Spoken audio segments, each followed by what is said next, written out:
Ezequiel segue, então, fazendo a vontade de Deus, que nem sempre vai agradar a toda a gente, mas agradava a Deus. Hoje, Ezequiel, capítulo 34, como sempre, começamos orando e vamos pedir a Deus que Ele abra o nosso entendimento. Deus, mais uma vez, estamos aqui para ouvir e entender a Tua voz, a Tua palavra, por meio da Tua palavra escrita. E graças eu te dou porque a Tua palavra é espírito e vida, e ela nos dá a condição de termos vida através dela. Senhor Jesus, que o Senhor nos abençoe e nos faça entender a Tua vontade. Amém.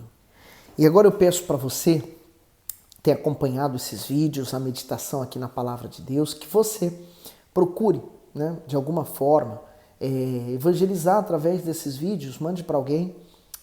Também você pode, por exemplo, dar o seu gosto, nos ajuda a espalhar ainda mais essa palavra e colocar nos comentários o que Deus tem falado consigo. Vamos meditar? Ezequiel 34, versículo 1. E veio a minha palavra do Senhor dizendo: Filho do homem, profetiza contra os pastores de Israel.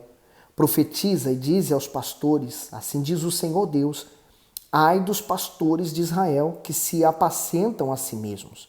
Não devem os pastores apacentar as ovelhas? O comentário diz: profetiza contra os pastores. O termo pastores se referia aos sacerdotes e aos levitas, mas podia ser atribuído também aos reis, juízes e anciãos de Israel.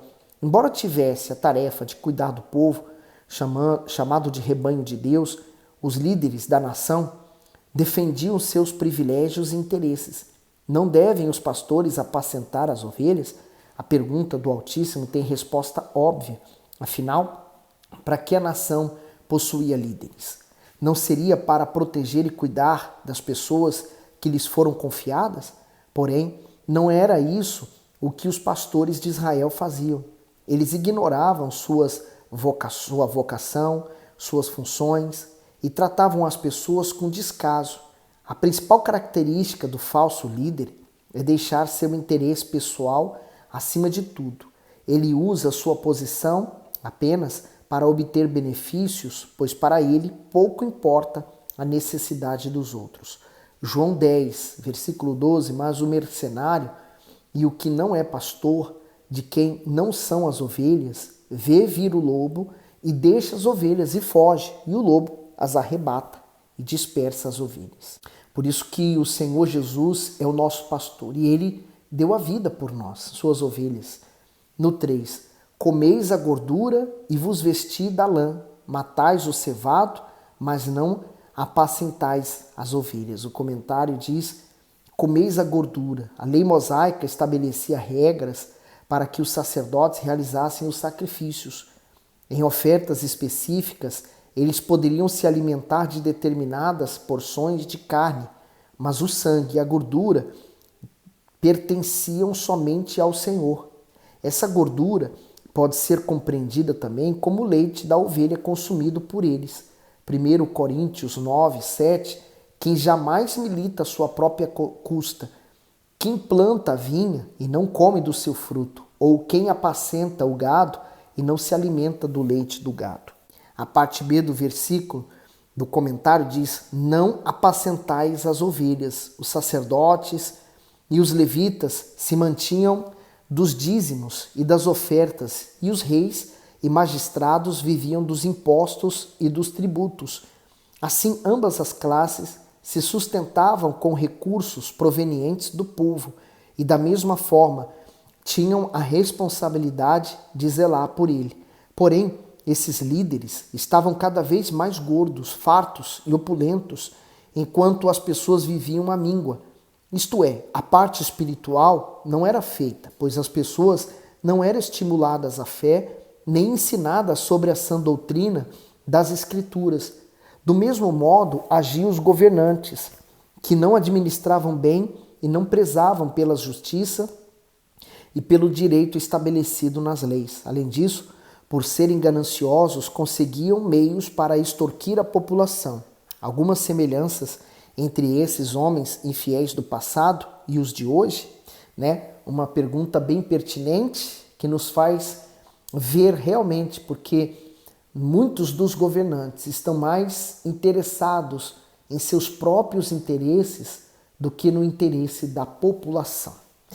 No 4, as fracas não fortalecestes, e a doente não curaste, e a quebrada não ligaste, e a desgarrada não tornaste a trazer, e a perdida não buscastes, mas dominais sobre elas com rigor e dureza. O comentário diz: as ovelhas estavam sujeitas a adoecer, se ferir e se perder do rebanho. Compreender bem esses problemas faziam parte do pastoreio. Afinal, como alguém que não sabe cuidar da pata quebrada da sua ovelha ou não está disposto a caminhar para buscar o que se perdeu, pode ser um pastor. Contudo, apenas ter o conhecimento do ofício não basta. É preciso ser sensível às necessidades do rebanho, pois todos os dias as ovelhas devem comer e descansar. Além disso, o pastor deve vigiar constantemente pela segurança e o bem-estar delas. Percebemos nas Escrituras que os pastores terrenos falham e podem não conseguir ajudar a ovelha na dificuldade. No entanto, o Senhor Jesus é o bom e perfeito pastor. É aquele a quem podemos recorrer em todos os momentos. Em João 10, 11, eu sou o bom pastor e o bom pastor dá a vida pelas ovelhas. Sua capacidade e sua sensibilidade para nos atender quando estamos com fome, feridos ou perdidos, é imensurável. Enquanto todos podem até te deixar, te abandonar, não ligar a você, ele está pronto para te atender a qualquer momento. Talvez você recorra ao pastor e fala assim: eu quero ser atendido por aquele pastor, ele vai me ajudar. E às vezes aquele pastor ignora você ou não pode atender você, ou ele está ocupado com outras coisas. Mas Deus nunca estará ocupado. Quando você dobra os seus joelhos, ou em pé, ou deitado, sentado, não importa a posição, você então fala: meu Deus, ele vai ouvir você, em nome do Senhor Jesus. Assim se espalharam por não haver pastor e tornaram-se pasto para todas as feras do campo, porquanto se espalharam. As minhas ovelhas andaram desgarradas por todos os montes e por todo o alto outeiro.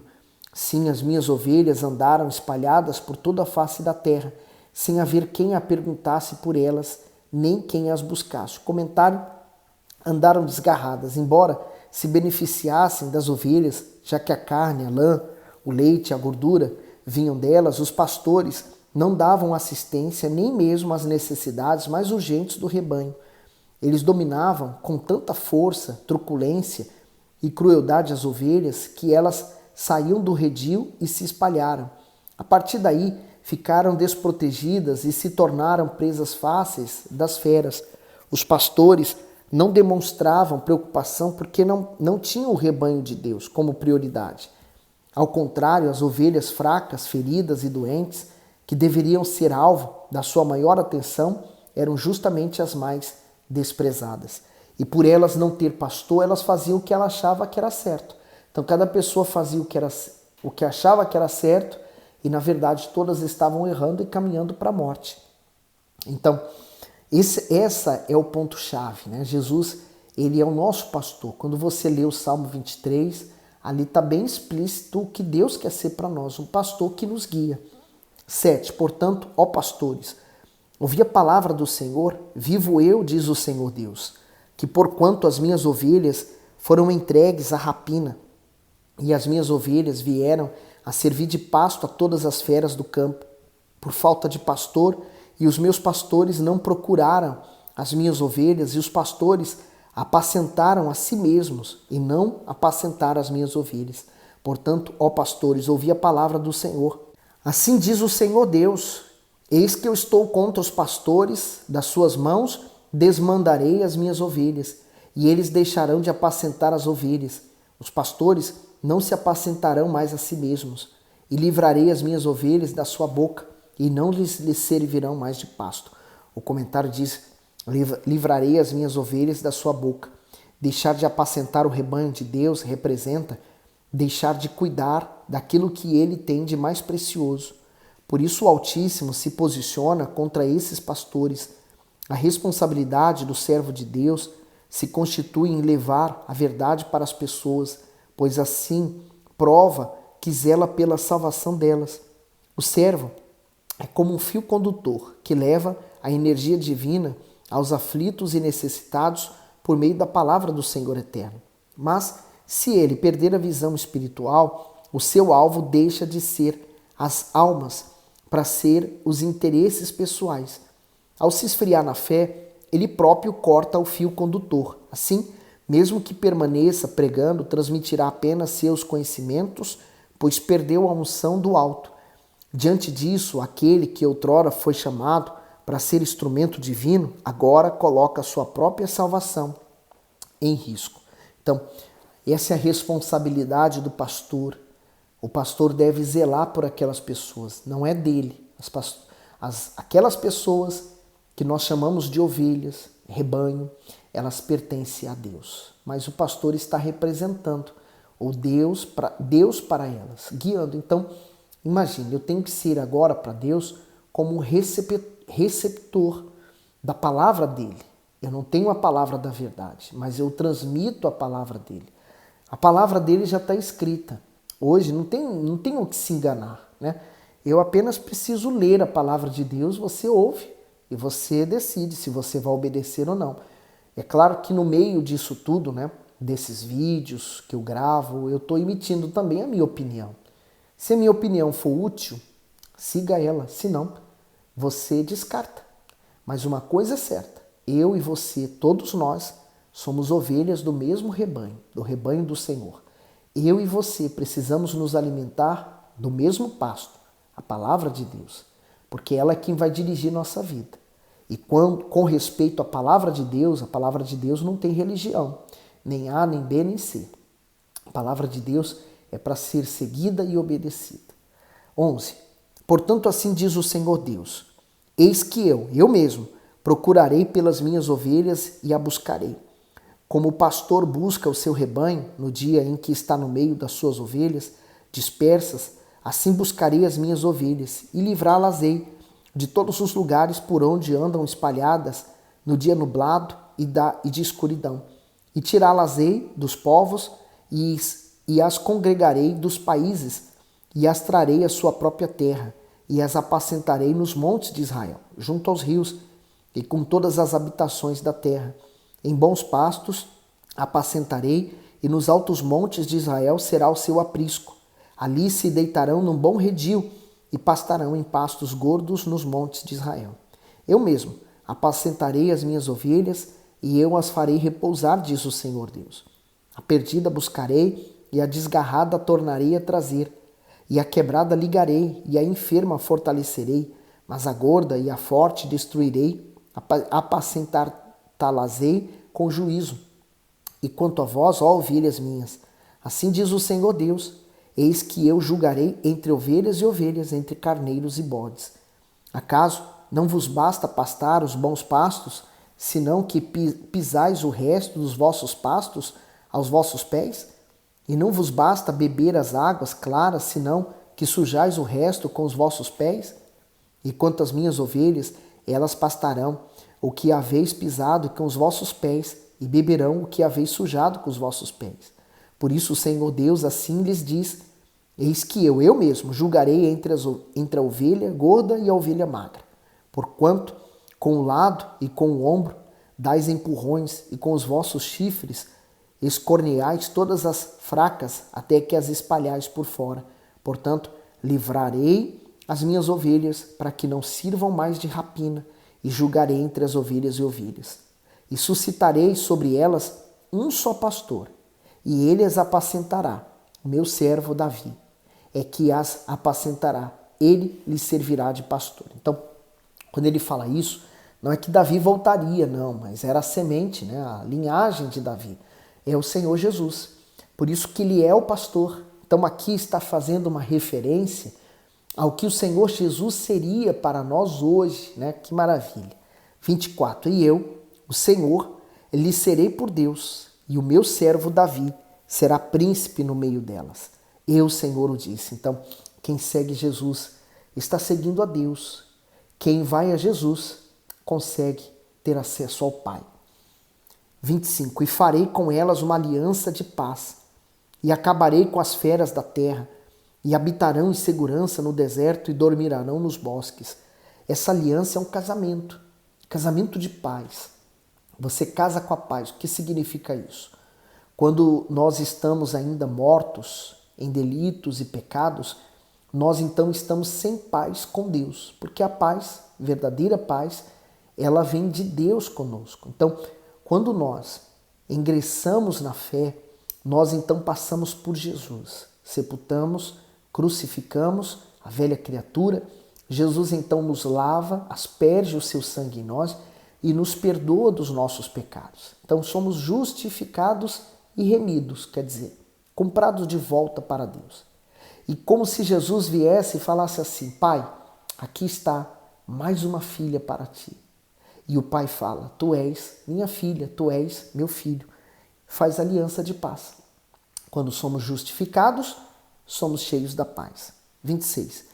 E delas e dos lugares ao redor do meu outeiro farei uma bênção e farei descer a chuva a seu tempo. Chuvas de bênção serão. E as árvores do campo darão seu fruto e a terra dará sua novidade e estarão seguras na sua terra. E saberão que eu sou o Senhor quando eu quebrar as ataduras do seu jugo e as livrar da mão dos que se serviam delas. E não servirão mais de rapina aos gentios, as feras da terra nunca mais as devorarão, e habitarão seguramente, ninguém haverá que as espante. E lhes levantarei uma plantação de renome, e nunca mais serão consumidas pela fome na terra, nem mais levarão sobre si o opróbrio dos gentios. Saberão, porém, que eu, o Senhor seu Deus, estou com elas, e que elas são o meu povo, a casa de Israel, diz o Senhor Deus. Vós, pois, ovelhas minhas, ovelhas do meu pasto, homens sois, porém eu sou o vosso Deus, diz o Senhor Deus. Não há nada mais sublime do que se tornar ovelha do pasto de Deus. Ele é o nosso Deus e nós somos suas ovelhas. Jesus falou assim, que ele é a porta das ovelhas. Quem passar por ele, passará e achará pastagem, quer dizer, terá a vida eterna. Você quer ter a vida eterna? Então, você precisa aprender a sacrificar as suas vontades para fazer a vontade de Deus. É simples assim, mas é difícil de cumprir. Então, faça o que você tem que fazer, tá bom? Dá o seu gosto, põe nos comentários o que Deus falou consigo. E, claro, mande esse vídeo para alguém. Deus abençoe.